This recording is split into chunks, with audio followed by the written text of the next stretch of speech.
हे केशव, हमारी धरती को मृत्युलोक क्यों कहा जाता है? क्योंकि हे अर्जुन, केवल इसी धरती पर ही प्राणी जन्म और मृत्यु की पीड़ा सहते हैं। अर्थात दूसरे लोकों में प्राणी का जन्म अथवा मृत्यु नहीं होती?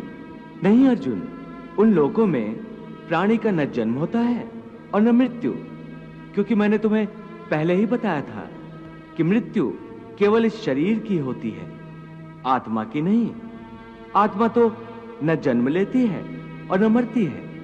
तुमने तो यह भी कहा था कि आत्मा को सुख दुख भी नहीं होते, परंतु अभी कह रहे हो कि मृत्यु के पश्चात आत्मा को सुख भोगने के लिए स्वर्ग आदि में अथवा दुख भोगने के लिए नरक आदि में जाना पड़ता है। तुम्हारा मतलब यह है कि आत्मा को केवल पृथ्वी लोक पर ही सुख दुख नहीं होते, स्वर्ग अथवा नरक में आत्मा को भी सुख या दुख भोगने पड़ते हैं? नहीं अर्जुन, आत्मा को कहीं किसी स्थान पर या किसी काल में भी सुख दुख छू नहीं सकते, क्योंकि आत्मा तो मुझ अविनाशी परमेश्वर का ही प्रकाश रूप है।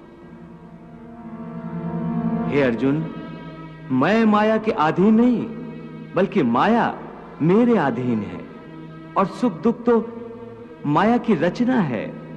इसलिए जब माया मुझे अपने घेरे में नहीं ले सकती, तो माया के रचे हुए सुख या दुख मुझे कैसे छू सकते हैं?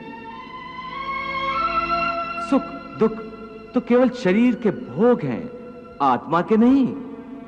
हे केशव, लगता है कि तुम मुझे शब्दों के मायाजाल में भरमा रहे हो। मान लिया कि सुख दुख केवल शरीर के भोग हैं, आत्मा इनसे अलिप्त है।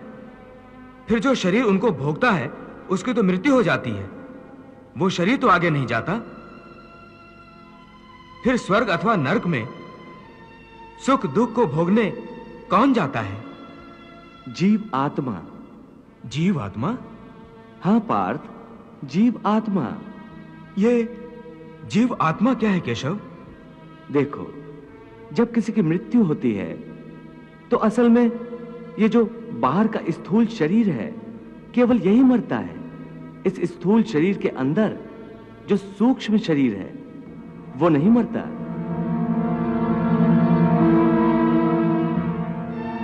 वो सूक्ष्म शरीर आत्मा के प्रकाश को अपने साथ लिए मृत्यु लोक से निकलकर दूसरे लोकों को चला जाता है। उसी सूक्ष्म शरीर को जीवात्मा कहते हैं।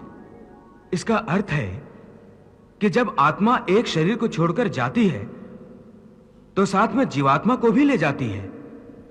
नहीं अर्जुन, ये व्याख्या इतनी सरल नहीं है। देखो, जैसे समुद्र के अंदर जल की एक बूंद समुद्र से अलग नहीं है, उसी महासागर का एक हिस्सा है। वो बूंद अपने आप सागर से बाहर नहीं जाती। हां, कोई उस जल की बूंद को एक बर्तन में भरकर ले जाए तो वो समुद्र से अलग दिखाई देती है। इसी प्रकार सूक्ष्म शरीर रूपी जीवात्मा उस आत्म ज्योति के टुकड़े को अपने अंदर रखकर अपने साथ ले जाता है। यही जीवात्मा की यात्रा है, जो एक शरीर से दूसरे शरीर में, एक योनि से दूसरी योनि में विचरती रहती है।